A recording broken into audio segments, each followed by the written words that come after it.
We are Gen Zs. अच्छा ठीक है। We are not tolerate this nonsense. We are not tolerate this nonsense. तू अब देख तू अब तू गया बेटा, अब तू गया, देख तेरी औकात मैं दिखाता हूँ तुझे। जय हिंद मेरे प्यारे देशवासियों। अभी आपने ये वीडियो तो देख ही ली है। बस इसी वीडियो के जवाब में मैं हमारे देश के सैनिकों के लिए एक संदेश देना चाहूंगी। नमन करना चाहती हूँ उन सैनिकों को जो बर्फीली चोटियों पर लड़ रहे हैं और निरंतर आगे बढ़ रहे हैं, जिनके बढ़ते हुए कदम रुकने को तैयार नहीं, शीश कटाने को बेताब हैं मगर झुकने को तैयार नहीं। कोटि कोटि नमन करना चाहती हूँ उन माताओं की कोख को जिन्होंने ऐसे वीर सपूतों को जन्म दिया और अपने कलेजे के टुकड़े को सीमा पर भेजते हुए वचन लिया कि बेटे मुझे वचन दे कि मेरे दूध को किसी भी हाल में न लजाएगा, या तो घुसपैठियों को धूल में मिटा देगा या खुद शहीद हो जाएगा। साहस की प्रतिमूर्ति माताओं, गंगा का जल तुम्हारे चरणों में आके रुकना चाहता है। विराट हिमालय तुम्हारे कद के सामने झुकना चाहता है। तुम्हारे अंतस का विस्तार देखकर सागर का कलेजा हिल गया है और देवताओं को भी तुम्हारे चरणों में पुष्प चढ़ाने का अवसर मिल गया है।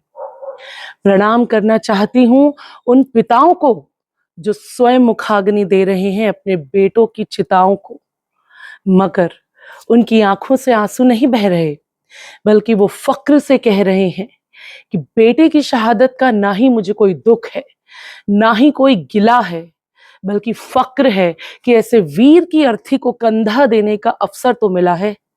बेटे की शहादत के बाद मेरा सीना और अधिक तन गया है, क्योंकि पहले मेरा बेटा केवल मेरा सहारा था, आज पूरे देश का बन गया है। पाकिस्तानी घुसपैठियों, तुम क्या खाकर हमसे टकराओगे? अरे ये तो बताओ, अपने अब्बा जानों में हिंदुस्तानी जज्बा कहाँ से लाओगे?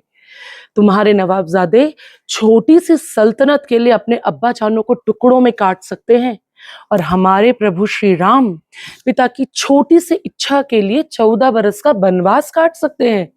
भला तुम्हारा हमारा क्या मुकाबला? बेशक लड़ाई का मैदान हो, लड़ाकों के कुछ उसूल और उसूलों के पीछे तर्क होता है, लेकिन शायद तुम्हारे लिए नहीं होता, क्योंकि शेर और कुत्तों में कुछ तो फर्क होता है, क्योंकि शेर और कुत्तों में कुछ तो फर्क होता है। हमने दोस्ती का हाथ क्या बढ़ाया, तुम हाथ काटने को ही तैयार हो गए। हम शांति दूत बनकर बस लेकर क्या गए, तुम बस से ही बाहर हो गए। याद रखना, यदि श्री कृष्ण कौरवों के पास शांति का प्रस्ताव लेकर जा सकते हैं, तो उसके ठुकराए जाने पर महाभारत का युद्ध भी रचा सकते हैं। बुद्ध और गांधी के वंशज सुभाष और चंद्रशेखर की भाषा भी बोलना जानते हैं, और भभूत लगाकर नाचने वाले भंभोले तीसरा नेत्र भी खोलना जानते हैं। तुम बिना वजह गुब्बारों की तरह फूल रहे हो, हमारे बंकरों में बैठ के अपनी औकात भूल रहे हो। याद रखना, सैनिकों के खून के एक कतरे का हिसाब लिया जाएगा। लड़ाई बाद में रुकेगी, पहले पहाड़ों में तुम जैसे कुत्तों की लाशों का पहाड़ खड़ा किया जाएगा। जय हिंद, जय भारत। दोस्तों, ये कविता मैं हमारे देश के सभी सैनिकों को समर्पित करना चाहती हूँ, जो धूप, गर्मी, सर्दी, ठंड सब चीज़ों से परे हमारी रक्षा के लिए देश में खड़े हैं। आप लोग इस महिला के किसी भी शब्दों से आहत ना हो। ये ऐसे लोग तो आते जाते रहेंगे, और आई थिंक लोगों ने, सोशल मीडिया ने इनको बहुत अच्छा करारा जवाब दिया है। ज़रूरी नहीं है जो बयान ये आप दे रही हैं ये वो उन शब्दों को एक्चुअली मैं मीन करती हूँ। लोगों के दबाव में आकर ये बयान दे रहे हैं।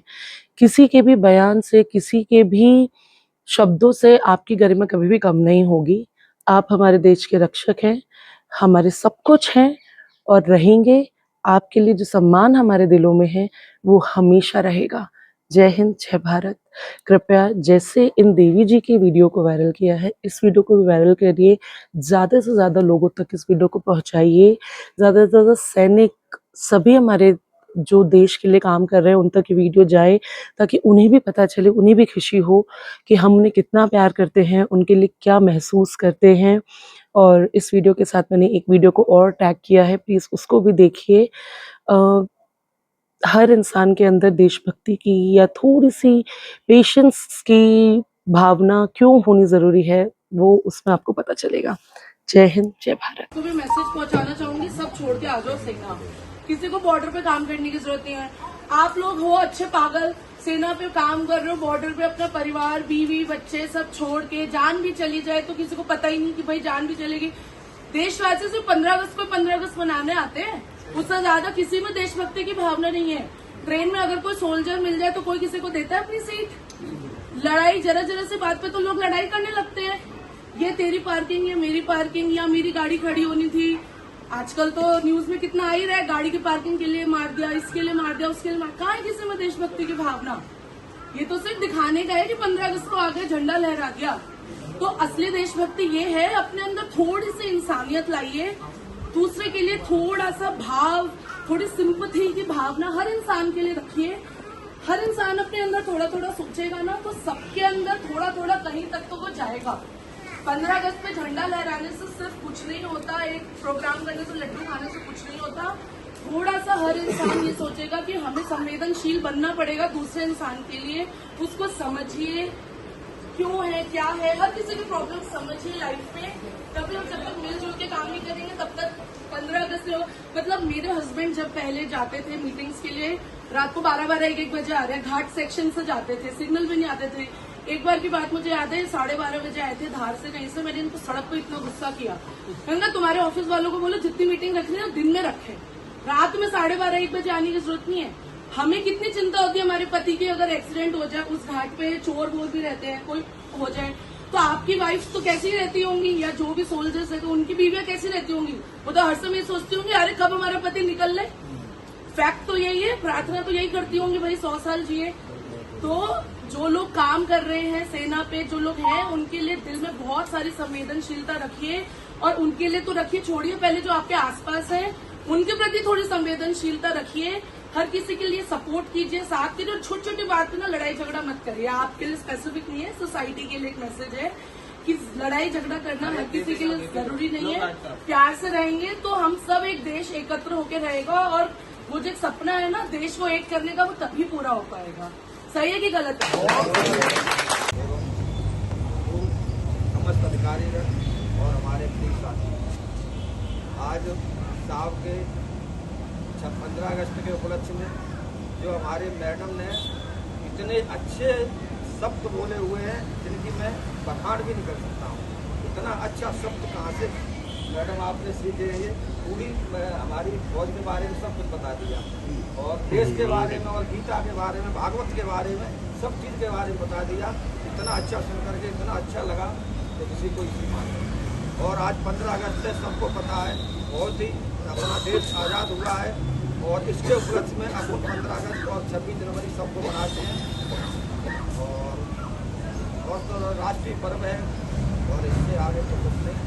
भारत माता की जय, भारत माता की जय, भारत माता की जय, वंदे मातरम, वंदे मातरम, वंदे मातरम।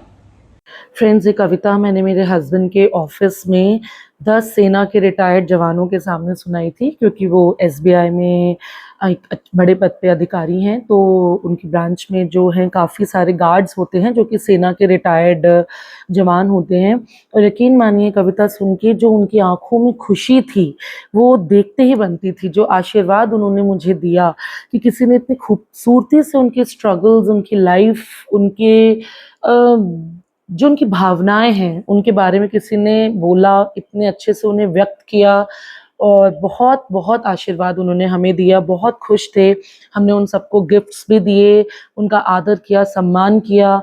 उन्होंने बोला कि मतलब बहुत सालों बाद ये खुशी उनको मिली है कि किसी ने ब्रांच में उनको इतना सम्मानित किया।